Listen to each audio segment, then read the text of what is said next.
हो सर.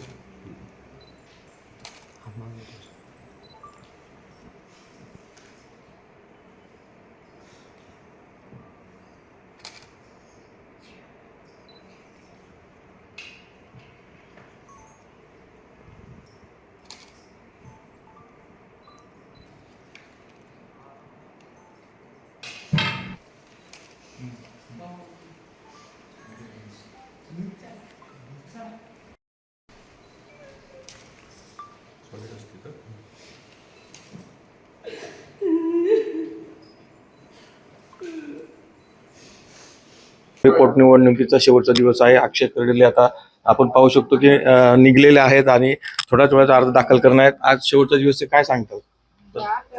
आज आम्ही थोड्या वेळातच आता मी निघलोय घरून आईचं दर्शन घेऊन, माझ्या बहिणींचं व माझ्या वडिलांचं फोटोचं दर्शन घेऊन मी निघलोय. थोड्या वेळातच आम्ही राहुरीमध्ये अर्ज विधानसभेच्या पोटनिवडणुकीसाठी माझ्या वडिलांच्या जागेवर मी दाखल करतोय.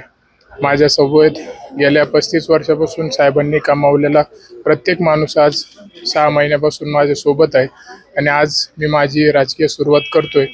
माझे वडील माझ्यासोबत नाहीत, हे दुर्दैव आहे माझं, पण त्यांनी कमावलेला प्रत्येक माणूस आज खंबीरपणे माझ्यासोबत तिथे अर्ज भरण्यासाठी येतोय.